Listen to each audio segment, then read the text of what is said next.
Is it gay to gargle your glizzy? A question as old as time. One that has stumped even the most well-versed philosophers, i.e., teens at a high school lunch table. But worry not, students. I, Zeno Husk, the internet's designated freaky light skin, will be doing what he does best, which is bringing order to chaos. I will be using both my PhDs in gayness and goonology to determine whether partaking in one's own Glizatron Prime would be considered gay or not. But in order to do that, I must hand over this stage to the man teaching this class. Wait, don't do it again! Welcome back, students, to Nigma University. I will be your professor once again, Professor Bust. Today, we will be discussing the gayness on how gay it is and whether it is or isn't gay to gargle on one's glizzy. Now, there are typically 5 key points that people tend to touch on when arguing whether polishing one's pole with your mouth is gay or not. Before we get to that though, we're gonna have to lay out a ground rule. When discussing this topic, there are a grand total of 2 types of men. People that have tried and liars. Now, the biggest issue that arises is that the word tried can be misconstrued, okay? When you try to ride a bike, it doesn't mean you have to be successful to say that you tried. You don't have to throw your legs behind your head and pop the glizzy in your mouth to be considered trying. Even if you bend down or stretch to try and reach it and or gargle one's glizzy, that still counts as trying. And like I said, everyone's tried, so there's only people that are liars who say they haven't. But now it's time to get into the first main point people try to argue. It's no different than gooning. Now, this is the first point that comes up most often because see, it's a thing. When you're gooning, you're effectively just pleasuring yourself, typically with your hand or your left hand if you're a sinner. So using one's mouth is no different than using one's hand, okay? It's effectively just the same thing. Now, granted, you could get into arguments on whether it is or isn't gay. You will usually have the media you're consuming in one of your hands whilst you're using your other hand to perform the acts to reach the point of happiness.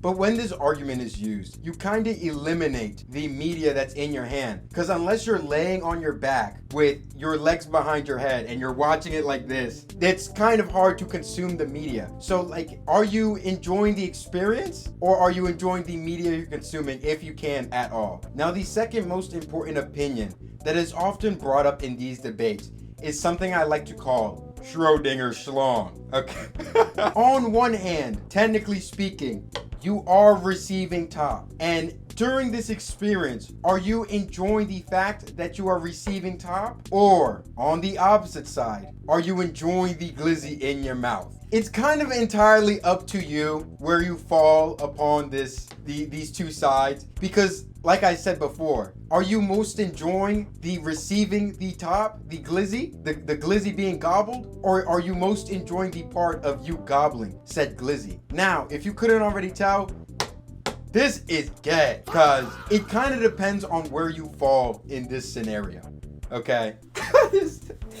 Oh my god. Oh, my throat hurts from this phenomenal lecture. Use code DOWNBAD at GamerSubs for 10% off. They're doing an Alien Girl special now with all new Alien Girl merch, and you should use code DOWNBAD to support me. I bought a ring light and I'm poor again. Okay. So depending on what side you're on, which I'm assuming most of you are on the receiving enjoying side, that would make you not gay, okay? The third most common point that is brought up when debating this topic is that, say you did get this far and you have determined that it's not gay up to this point. Is it gayer to gulp it down once you're done or hop to it at dawn? Okay, now, this is another one that can very easily be argued for one on the other. On one hand, you simply are recycling the protein that your body just created. However, when you're spitting it out, if I'm being honest, Pookies, post-nut clarity be hidden like a bag of rocks, okay? Like Truck Coon on a Slice of Life anime girl, okay? The minute the swimmers are unleashed on your oral cavity, that post-nut elation is only going to last a grand total of 5 to 10 seconds at most. So if you're in that 5 to 10 time frame, you'd probably be more willing to gulp it down. However, what most people do is they enjoy that elation for its entirety. Typically, after you're done, you'll lay back, and you look at your hand, and that's when the post-nut hits, and then you're like, oh my God, what have I done? Like Shinji, okay? That's when you go and clean it up. That's usually, and after that 10 seconds is when you would hop to it. Now, during those 10 seconds, you may not. You may just swallow and say, yo, let me save myself the cleanup. Because if we're being honest, it kind of depends on what you prioritize. Do you prioritize efficiency or do you prioritize dignity? Okay? A line a famous man once said, probably Martin Luther King, a good chef always tastes their cooking. Now, we're not saying eat your cooking on a day-to-day basis. You can, but a good chef at least tastes it once. I'd say give me an amen in the chat, but you should not say it for this. The last point that is brought up the most frequently, though, is the cloning scenario. Now, say you had two identical clones of one another. The biggest point of debate when performing activities that are usually done after dark when my parents' rooms are closed, rooms singular, is that would those activities be considered straight, gay, coffin of Andy and Lele, or just gooning, okay? Those are the...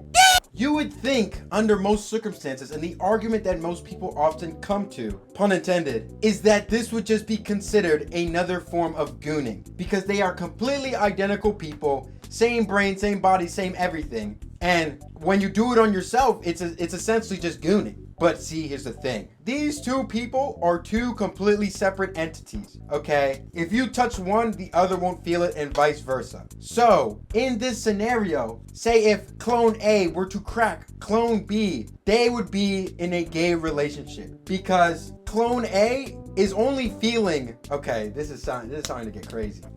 Try to think of words to tiptoe guidelines while also being a scientific instructor.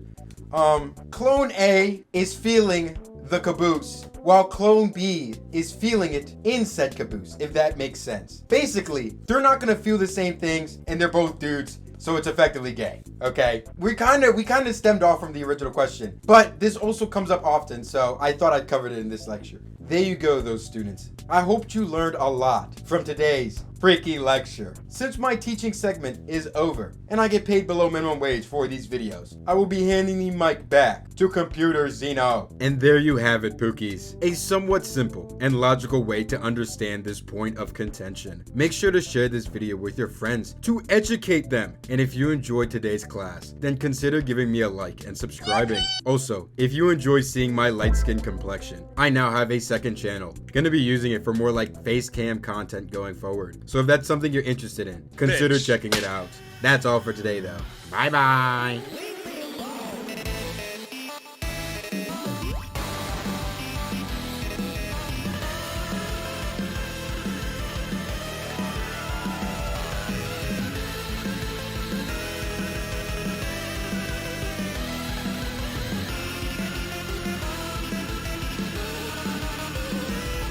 You should follow Zeno now.